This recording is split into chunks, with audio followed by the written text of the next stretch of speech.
beautiful girl sat next to me one day. Her eyes shined with life and her hair fell upon the perfect skin of her face, and as I felt my heart race, I noticed something on the skin of her thigh as her dress was brushed up a little too high.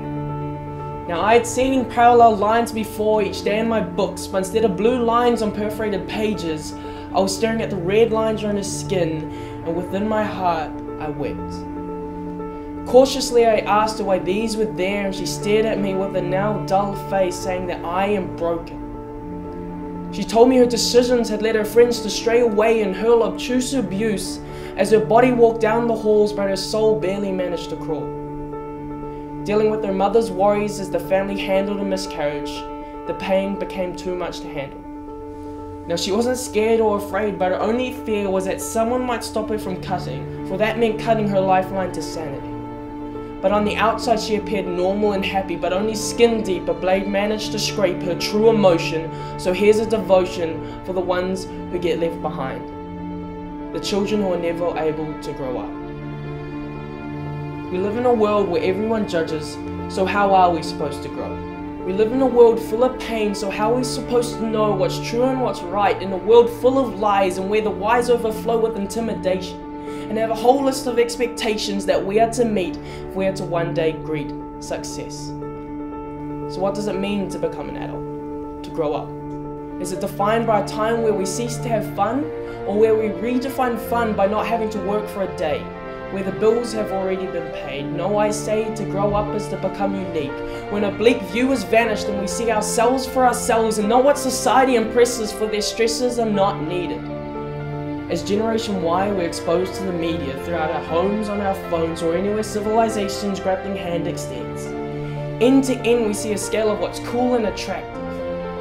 On TVs flash images of what youth culture portrays as physically acceptable.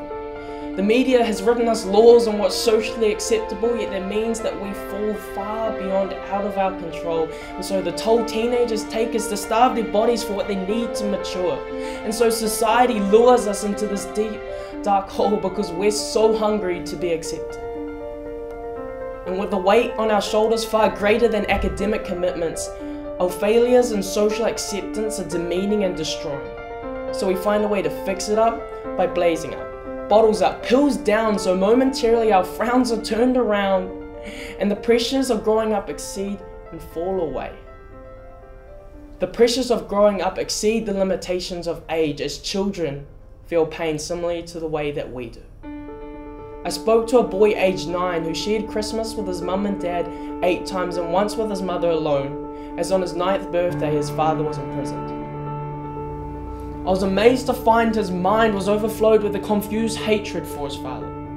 He was so worried he would turn out like his dad, so mad that he had no other option than the bars he'd soon see behind his cell. He would cry as he fell because society tells him that he can't get up.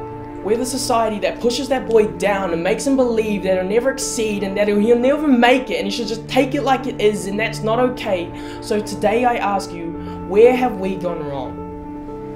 Each one of us advocates judgment in one form or another, whether it's liking a status on Facebook or giving someone a nasty look as they walk by. Through judgments, we make this impenetrable wall created by rumors and self-escalated criticisms that make it impossible to see the true person we judge. Instead of seeing someone for both their strengths and their weaknesses, we tend to base their personalities on comparisons, and it tends to be negative comparisons. Our world has been stripped of its morals altogether. Self-obsessive and compulsive in our materialistic needs, we drown out the screams of the needy with our obnoxious thoughts. With a lack of self-confidence and a plethora of insecurities, we put others down to build ourselves up. What we don't realize is that by judging people, we restrict those we judge to what we judge them by. And sometimes it's about the words we don't think about before we blurt them out. And it's no wonder we're forced to a state of depression where we have an obsession with keeping ourselves to ourselves, but when they do slip or tumble in the halls, we call them attention-seeking whores. And when the C-bomb drops from our tongue, a napalm of hate falls and destroys all their self-confidence, if they had any self-confidence at all. Sticks and stones won't break my bones, but words will provoke my suicide. You see, I once wanted to hide from myself because I'd known my heart had been torn apart by the lies of blind and ignorant. but I find a peace in knowing that it's okay to be broken. It's okay to feel like you sit there down at the bottom, because I realize that when you're sitting down there at the bottom, the only way out is up. We all have aspirations and goals we hold true to our hearts. A desire for successfulness based on prosperity alone, or a time where we can pick up the phone and I can hear my father say at the other end, "I am proud." I look to a time where we can all overcome our fears and our suffering, where statistics remain statistics and they don't define our minds, but our actions define our souls. To grow is to become unique, and to become unique, we're able to find what it is we truly want to take out of our short time on this earth. When we realize what it is that we want to fight for, then we become adults. When we find out what it is that we truly want to strive for, then we become adults. When we find out what it is that we'll truly fight for, that we'll truly die for, then we become adults. See, I'd like to finish on a quote from my father. Stop for 1 second. That's all it takes to think before you act. Take some time to realize what could lie beneath.